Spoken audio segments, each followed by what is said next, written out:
Já são mais de 1.600 mortos em decorrência do conflito em Israel após um ataque surpresa do grupo terrorista Hamas contra o território israelense no último sábado. Israel convocou 300 mil reservistas, um número sem precedentes na história do país, para o contra-ataque na faixa de Gaza, que está sendo bombardeada. Foi confirmada a morte de 2 brasileiros. O primeiro voo com 230 brasileiros resgatados pelo governo em Israel deve chegar ao Brasil na madrugada desta quarta-feira, segundo a Força Aérea Brasileira, e já pousou em Tel Aviv. Mais 4 aeronaves também estão prontas para a missão. O resgate vai priorizar brasileiros que moram no Brasil e estavam em Israel a trabalho ou passeio e que ainda não têm passagem aérea para retornar em voo comercial. A disputa entre Israel e Palestina se estende há décadas e já resultou em inúmeros enfrentamentos armados e mortes. Nos mercados, os impactos ainda recaem com mais força sobre os preços do petróleo Brent, referência internacional, que atingiram uma máxima de $88,15 o barril e saltaram mais de 4% nesta segunda-feira. Na manhã de hoje, as cotações futuras do Brent abriram com leve queda. Aqui no Brasil, o Ibovespa fechou o pregão em alta de 0,86% aos 115.156 pontos, sob influência da valorização das ações da Petrobras. E o dólar, que chegou a subir na última sessão conforme o mercado internacional absorvia o conflito em Israel, inverteu resultados e fechou em queda de 0,62% a R$ 5,13. Vamos ver como está a cotação do dólar neste momento aqui no nosso telão? Dólar comercial venda R$ 5,06, com queda de 1,18%. E o Ibovespa comercializado aos 116.421 pontos, com uma elevação de 1,1%. E vamos aos desdobramentos desse cenário na economia?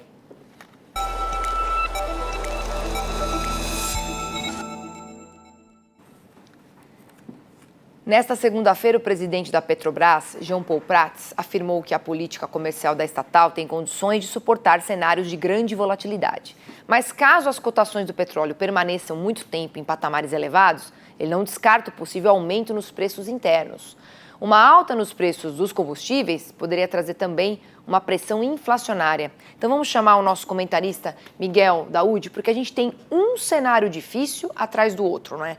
Desta vez, atos terroristas, né, em Israel, que trazem preocupações para o mundo, uma vez que o Oriente Médio é um dos grandes produtores de petróleo. Além disso, né, Daoud, a gente estava conversando hoje pela manhã que Israel é o terceiro maior exportador de fertilizantes para o Brasil. Como é que tudo isso pode afetar o nosso país e quais são as consequências para o agro? A gente vai ter as dificuldades por aqui se agravando, na sua opinião? Uma boa tarde para você, seja muito bem-vindo. Boa tarde, Priscila. Boa tarde a todos. Pois é, Priscila, essa situação ela preocupa, né? Até o momento, o que a gente lamenta é exatamente esse ato terrorista do Hamas, né, ao povo de Israel. Isso não poderia ter acontecido, jamais poderia ter acontecido isso. Houve uma negligência do serviço de inteligência de Israel que permitiu que isso acontecesse. Bom, mas está aí o fato e esse revide, né, de Israel, com toda razão, coloca em risco, sem dúvida nenhuma, reclamações, principalmente dos países árabes, porque vem matando também civis, né, na Palestina. E se houver um agravamento ainda maior em consequência de um posicionamento do Irã nessa interferência, nesse combate ao terrorismo, pode sim ter um agravamento na política econômica internacional, uma vez que aí podemos ter uma diminuição da oferta de petróleo do Oriente Médio e, consequentemente, essa alta do petróleo ela pode gerar, né, e alimentar mais a inflação mundo afora. O que a gente viu ontem foi o presidente, né, do Banco Central americano dizer o seguinte: olha, não vai dar para baixar a taxa de juros, né?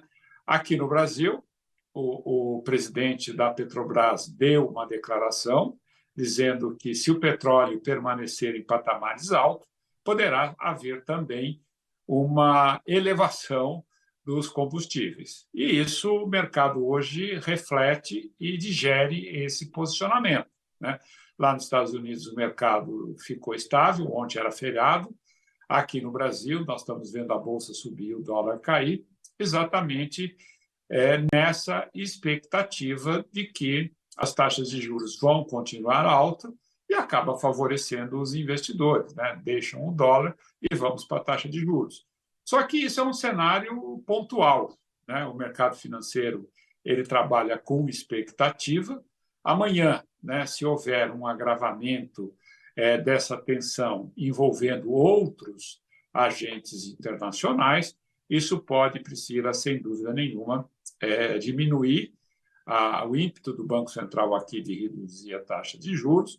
O dólar, evidentemente, pode voltar, né, a subir, e o agronegócio brasileiro hoje tem uma dependência muito grande, né, dos insumos agropecuários, porque o Brasil hoje importa quase de entre 80% e 90% desses insumos, impactando no custo. Você tem também hoje grande parte da nossa economia indexada ao dólar. Isso tudo acaba formando um cenário não otimista para a economia no Brasil. Priscila, você colocou uma coisa que eu achei muito interessante. Nós não temos sossego, né? Um cenário ruim atrás do outro, um cenário ruim atrás do outro.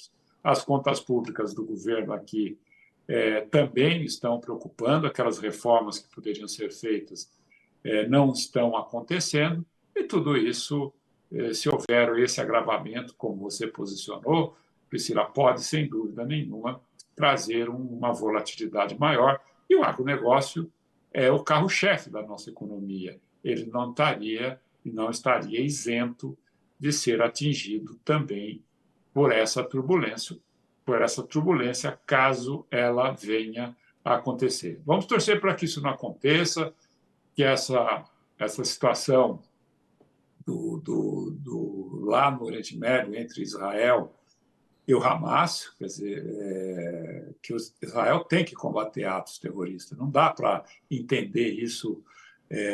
Mas no passado era assim. Não, o fato não justifica. Nada absolutamente justifica esse posicionamento do Hamas. Agora está convocando 300 mil reservistas. Esses reservistas, Priscila, são jovens da população.